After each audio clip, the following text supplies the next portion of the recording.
Bonjour, salut la famille et bienvenue une fois de plus sur Yorantech. J'espère que vous allez bien. Alors, aujourd'hui nous allons faire un nouveau tutoriel une fois de plus. Comment faire ses propres photos d'identité, c'est-à-dire les photos 4x4, 20x4, ainsi de suite. Les photos de passeport, tout ça, numériquement et sur téléphone. Parce qu'il y a beaucoup de dossiers que vous faites souvent en ligne, on vous demande des photos numériques pour compléter votre dossier. Comment les avoir donc? Rapidement, aussi facilement, simplement, je vous montre l'astuce tout de suite. Juste n'oubliez pas de vous liker, de vous abonner, de partager, d'activer la cloche de notification. Et surtout, suivez-moi, c'est très intéressant, jusqu'au bout. Ok, aussi facilement, vous vous rendez tout simplement dans votre Play Store. Une petite application simple, gratuite. Vous voyez même, j'ai à taper pour vous faciliter la tâche. Vous tapez Passport Taille Photo Maker. Il y en a plusieurs. Mais je vous demande de taper Passport Taille Photo Maker parce que c'est l'application que moi j'ai eu à faire les recherches et tester. Et moi j'ai trouvé que ça fonctionne. Je ne suis pas en train de faire la publicité, mais moi j'ai trouvé que ça fonctionne. Donc vous allez voir ici Passport Taille Photo Maker, comme vous constatez. Voici ça de Z Mobile Apps. Ok.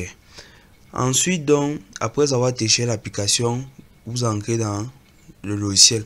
Comme vous pouvez le constater, même l'image manque à peu près. Vous allez voir quelques publicités, mais comme ce sont des logiciels qui sont gratuits, ils se rémunèrent grâce aux publicités, mais c'est pas grave. D'un côté, vous avez la caméra et de l'autre, vous avez galerie. Commençons d'abord par la caméra et vous allez comprendre de quoi il s'agit. Ok, donc comme vous voyez la caméra déjà, vous constatez qu'il y a une forme de portrait. Ok, ils ont incorporé ça dans la caméra, donc pour pouvoir prendre une photo par vous-même et ça vous positionne dans le portrait. Première étape, ou alors vous passez par la galerie directement. Tout simplement, aussi facilement. Vous voyez, vous sélectionnez donc un des éléments. Quand vous sélectionnez donc un des éléments, votre sélection précédente, vous pouvez choisir par pays, ça dépend. Taille la plus courante, choisir la taille des réseaux sociaux, choisir son pays pour avoir les différentes tailles en fonction. Pour les passeports, vous avez 40 x 40 mm. Taille les plus courantes, vous voyez c'est ici là par exemple. Et ça met les types de visa par pays. Donc si je prends par exemple Argentine que j'ai mis tout à l'heure, 40 x 40. Vous patientez un instant. Vous avez la photo aussi, j'ai à choisir le pays Argentine. Vous tapez sur le plus, vous voyez. Aligner le visage, si on vous demande d'aligner ou pas, si de suite plusieurs choses. Vous faites des modifications, vous voyez. Il s'agit que l'image soit bien positionnée. Vous continuez. Vous allez m'excuser, j'ai un petit problème mon tactile. Ok. Vous allez voir maintenant, voilà le 40 par 40 là. Vous constatez, je viens juste, je positionne à l'endroit où je veux. Je continue. Ok. Donc, voici ma photo 4x4. Je peux changer l'arrière-plan, changer de background, comme vous constatez. Mais il faut, pour cela, il faut activer, je pense, la connexion. Même sans connexion, je pense que ça va passer, mais cela n'est pas l'objet d'aujourd'hui. Vous pouvez vous prendre en photo derrière un mur uniforme. Mais même jusque-là, ça fonctionne. Vous avez ici le contraste, la luminosité, la netteté. Vous jouez sur ces différents paramètres pour améliorer votre photo. Vous voyez, ma photo devient plus nette. Au départ, elle était floue.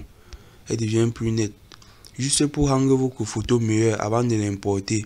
La luminosité peut-être vous pouvez augmenter, vous voyez, ou diminuer.